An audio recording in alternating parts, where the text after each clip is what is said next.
As someone who is way too lazy to get a license and way too broke to afford Ubers everywhere, and add on to the fact that I live in New York City, I rely heavily on public transportation. But that is not a good thing. It is never a good thing to take public transportation in New York City. Like, for one, New York is so overrated. Like, I hope those of you that actually want to live in New York understand that the majority of people living here hate living here. And if you took the public transportation system, you would understand why.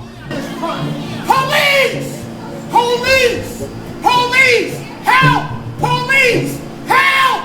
Police! Help! Help! So let's look at what makes public transportation so terrible. Coming in at number 1, the bums. Now, the bums that roam the public transportation system in New York are the reason I have trust issues. Like, the majority of people that actually beg for money, right? They tend to need it. But in New York, it's like they're all professional scammers. Like, you never know what to expect. Like, this one day, I'm chilling on my train home, and this guy pulls up on me with a styrofoam cup and asks if I had any spare change. Now, I only got $1 in my pocket, and I was planning on getting myself dinner. Like, I had the choice between a McChicken, pizza, and like an Arizona. Because, like, what could you really get with $1? There's not a lot of options. But as the good Samaritan I am, I still plan on giving him my $1. But as I start to reach for my wallet, I look at his cup, and it's filled to the brim with cash. Not pennies, not nickels, cash. I saw 1s, 5s, 10s. Shit, I think I might have seen a blue-faced Benjamin.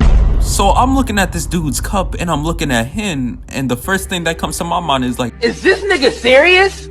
now, the second thing that comes to my mind is, damn, pimp, do you have any spare change for me? Like, the amount of money I saw in this dude's cup was crazy. Like, even if I gave this dude the $1, it literally wouldn't have fit on top of all his cash.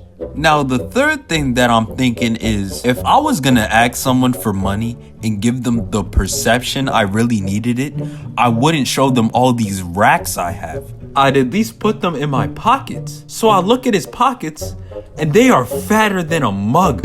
Like, this guy's pockets were morbidly obese. So I say to him, nah, man, I don't have anything.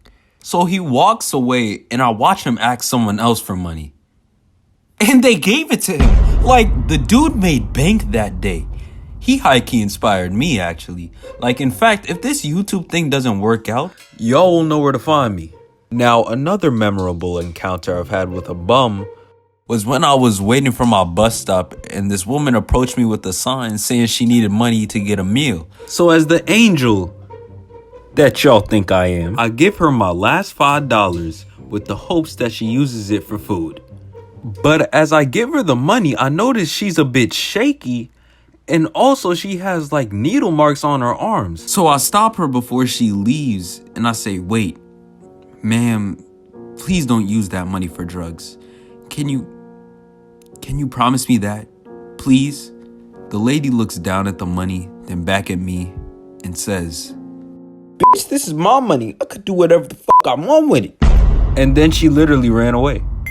And I was just stunned.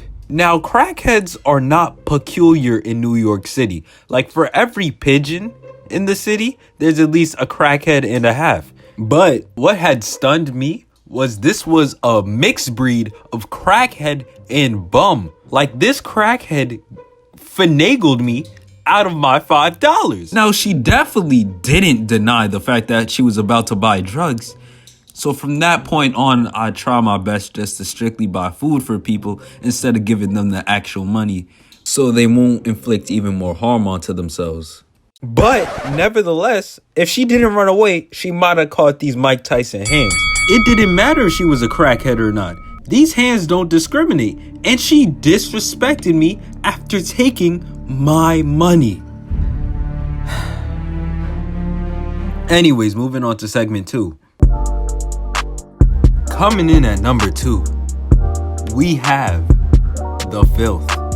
The amount of trash and garbage along New York City streets alone is just outrageous. But in the subway stations, oh my God. Like, it's gotten to the point where I understand why MTA doesn't have a consistent cleanup crew down there. And if you don't believe me, let's look at Exhibit A, for example. Now, this MTA worker is minding his business, mopping the floor, doing his job. And then this homeless man comes out of nowhere and starts pooping in his bucket. Everybody's trying to tell him. And then when he sees, he's just flabbergasted it's happening. And of course, he confronts him. He's like, yo, get out of my bucket. And then this homeless man, just wants all the smoke. And then he gets mad at the MTA worker for doing his job. And then, I'll just stop the video there. You don't need to see that. But yeah, you get the point. Now, one of my worst experiences having to deal with the filth in my city's public transportation system was when I had to use the public bathroom for the first time. Yeah, that's right. The subway's public restroom. And pause for a second. Bro, do you know how long it's taken me to just edit and animate the first 6 minutes of this video? Came up with the idea during summer of 2020, and I wrote the script in December of 2020. Bro, it is currently October, 13th, 2021, and this video still isn't finished.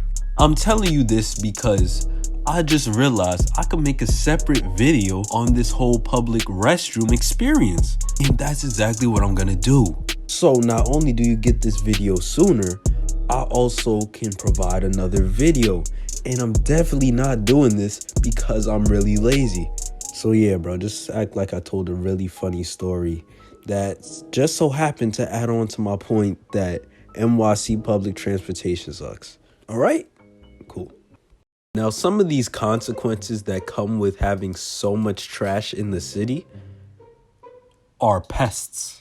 But there is one pest, one menace that terrorizes citizens like no other, and that is the rat. Now, I know a lot of y'all think I'm joking, but what a lot of y'all don't realize are these rats are sometimes like Avenger level threats. And do you know where the majority of these nuisances to my sanity live?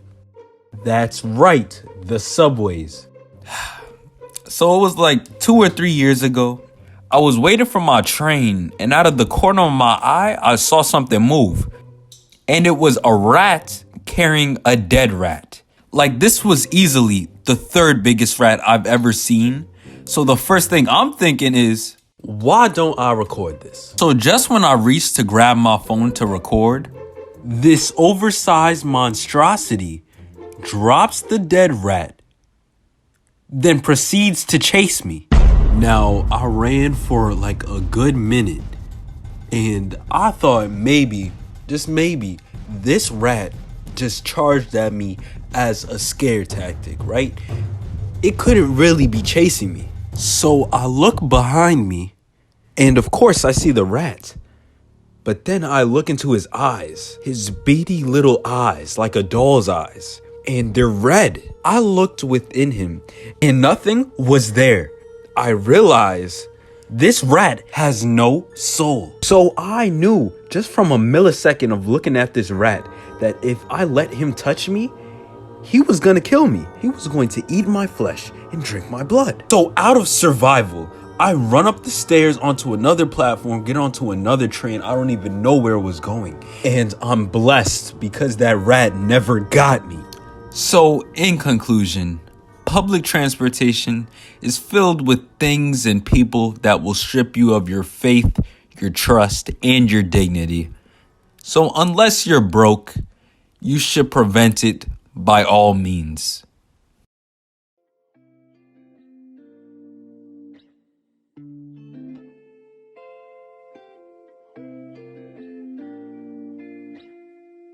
Yo, what's good, y'all? I'm sorry this video took so long. When I say so long, I'm sorry it took a year. Oh my God. Yeah, it took dumb long, but I actually am very much trying to do a video a week. So I actually finished this video on my birthday, which is December 19th. And I'm not gonna drop it like today. I'm gonna wait till I finish like a couple more videos. And then I'll have them all piled up to where I could post them weekly, which is, you know what I'm saying, pretty good. Anyways, before I leave, please like, share, and subscribe, and comment. Please show some support. Like, you know what I'm saying, this take too long to make. And, you know, give your boy some encouragement, some words, you know, in the comments, you know, would go a long way. And just sharing it to a friend, if you think it's funny, that would also go a long way. So yeah, but I'm not your dad. Do whatever you want to do. I would just appreciate it if you did all those things I said. But hey, anyways, y'all, I'll catch you on the next one.